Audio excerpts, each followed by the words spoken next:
Coach Derek Sullivan collapsed on the sideline during the fourth quarter of the regional finals.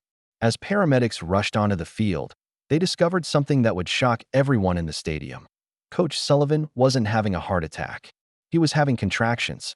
The tough, no-nonsense football coach who'd led his team to an undefeated season was 8 months pregnant. And his star quarterback was the father. Derek Sullivan was 33 years old and head coach of the Lincoln High School Lions football team in a small Texas town. For 5 years, he'd built the program into a powerhouse. The team respected him. The town loved him. Parents trusted him with their sons. Derek was known for being tough but caring. He ran strict practices but always made time to talk to players about their problems. He wasn't just a coach. He was a mentor, a father figure to boys who often didn't have one at home.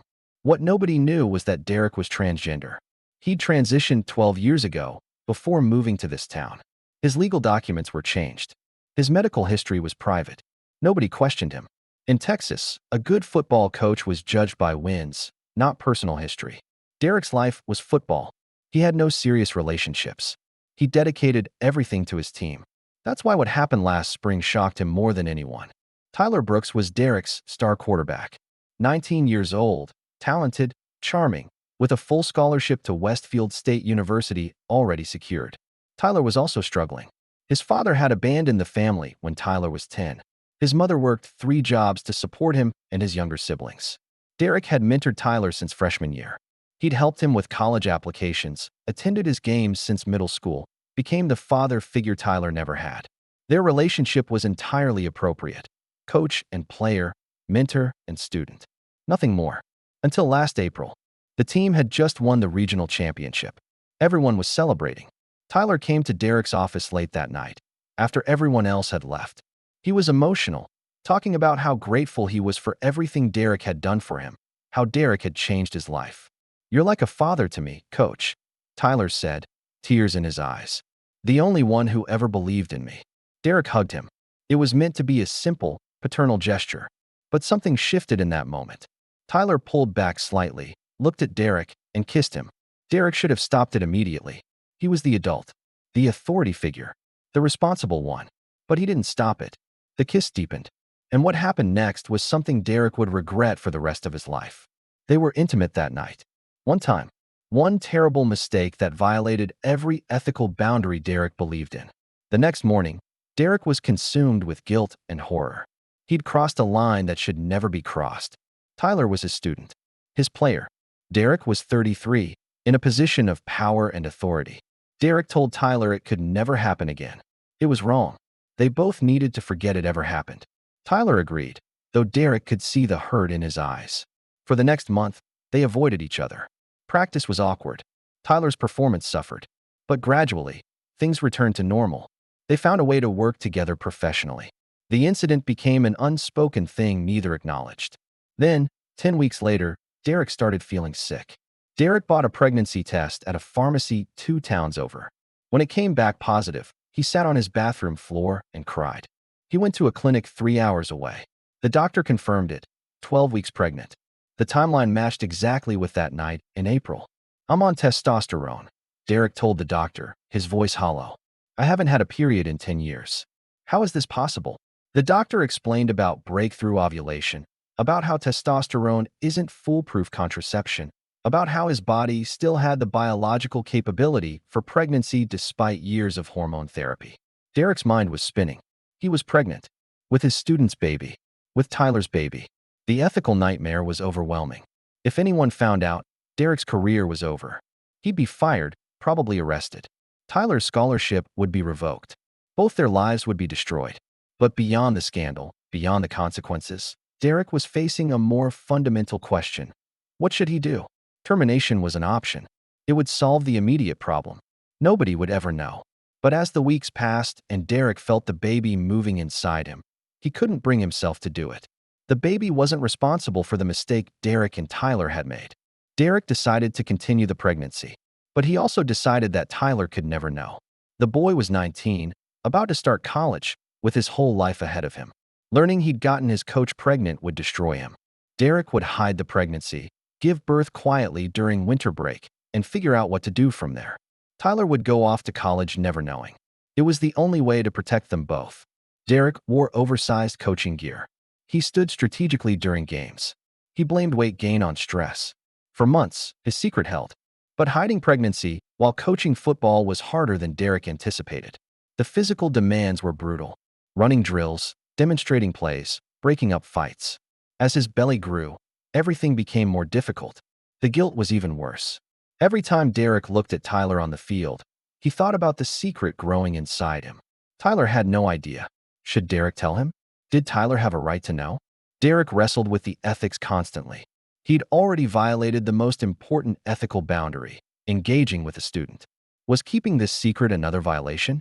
Or was it protecting Tyler from knowledge that would destroy his future? By November, Derek was 7 months pregnant. The team was undefeated and heading to the state championship. Derek told himself he just needed to make it through the season. Then he could deal with everything else. December 3rd, regional finals. The game that would send the Lions to state championship. Derek stood on the sideline, watching his team dominate. They were up 35-14 in the fourth quarter. Victory was certain. Then Derek felt it. A contraction so intense he gasped. Then another. Then his water broke, fluid running down his legs beneath his coaching pants. Derek tried to walk to the locker room, but his legs wouldn't cooperate. He collapsed on the sideline. Chaos erupted. Paramedics rushed over. Players surrounded him. Tyler was screaming, "Coach, somebody help him." The paramedics cut open Derek's jacket to check for injuries. That's when they saw it.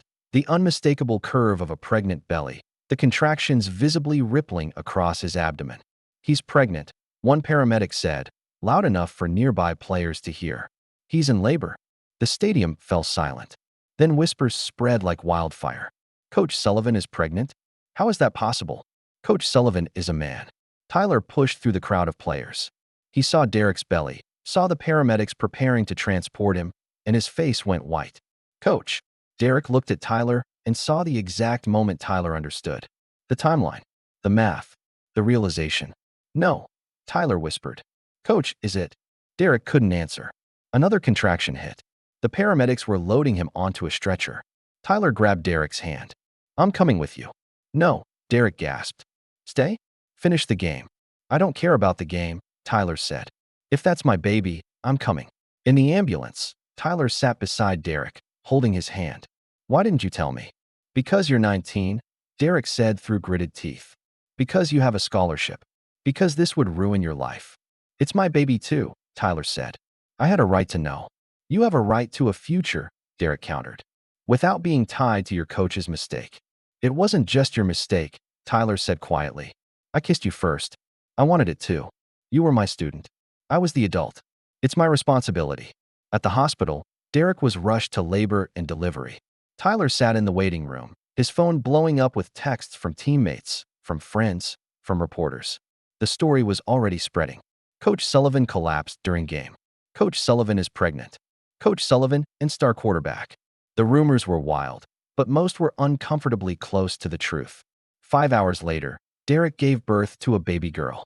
6 pounds, 2 ounces. Healthy and crying. When Tyler was allowed into the room, he stared at the baby in awe. "She's mine." "Biologically, yes," Derek said tiredly. "But Tyler, you don't have to. What's her name?" Tyler interrupted. "I haven't decided yet.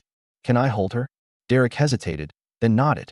Tyler carefully took the baby in his arms. The 19-year-old quarterback, who'd led his team to an undefeated season, held his daughter and cried. By Monday, the story was national news. High school coach impregnated by star quarterback dominated headlines. The school board held an emergency meeting. Parents demanded answers. Tyler's scholarship was under review. The police investigated whether statutory laws had been violated. Texas law was complicated. Tyler had been 19 when it happened, legally an adult. But the power dynamic, the coach-student relationship, the ethical violations, those were undeniable. Derek was fired immediately. The school board released a statement condemning his gross violation of professional ethics and abuse of his position of authority. Tyler's scholarship was revoked. Westfield State University released a statement saying they could not in good conscience offer admission to someone involved in such a scandal. Tyler's mother came to the hospital. She looked at Derek with a mixture of anger and exhaustion. "My son worked his whole life for that scholarship, and you took it from him." "I know," Derek said. I'm sorry. Sorry doesn't fix this. She looked at the baby. But that's my granddaughter. So we're going to figure this out. Over the next few weeks, an unexpected thing happened. Tyler refused to distance himself from Derek and the baby. Despite pressure from everyone, his mother, his friends, the media, Tyler visited the hospital every day. Everyone says I should hate you, Tyler told Derek one afternoon. That you took advantage of me. That you ruined my life. They're right, Derek said quietly. No, they're not, Tyler said. I'm not some helpless victim. I knew what I was doing that night. And yeah, you were the adult. You should have stopped it. But I'm not a child. I made a choice too. Tyler, you lost your scholarship. I can get another scholarship. Other schools are calling. Smaller schools, but they're calling. My life isn't over, coach. It's just different now. They named the baby Emma. Derek's parents, who he hadn't spoken to in 5 years, reached out. They didn't understand everything, but they wanted to meet their granddaughter. Tyler's mother, after the initial anger faded, helped set up a nursery. She taught Derek and Tyler how to change diapers, how to feed a newborn, how to function on no sleep. Tyler took a gap year instead of going to college immediately. He got a job at a local warehouse, saved money, and helped with Emma. Derek found work as a private sports trainer, rebuilding his career from scratch. It wasn't the life either of them had planned. Derek had lost his coaching career. Tyler had lost his scholarship and reputation. Both faced constant judgment and criticism. But they had Emma. And slowly, carefully, they figured out how to be parents. Today, Emma is 6 months old. Tyler is enrolled at a smaller university on a partial scholarship, studying education. He wants to be a teacher. Derek works as a personal trainer and is writing a book about his experience. Their relationship is complicated. They're co-parents, not romantic partners. They're figuring out boundaries, responsibilities, and how to raise a child together when their entire situation started with a terrible mistake. Derek still grapples with guilt. He violated ethical boundaries he believed in. He hurt Tyler, even if Tyler doesn't see it that way. But he's trying to be the best father he can be to Emma. So here's my question for you. Can you co-parent with someone you had an inappropriate relationship with? Should Derek have told Tyler from the beginning? And how do you take responsibility for your mistakes while still moving forward? Drop your thoughts in the comments. And if this story taught you something about consequences, responsibility, and complicated situations, share it. Because Derek's story isn't about triumph. It's about making a terrible mistake and living with the consequences. It's about being pregnant when you shouldn't be, with someone you shouldn't have been with, and still choosing to do right by the child who didn't ask to be born into this mess.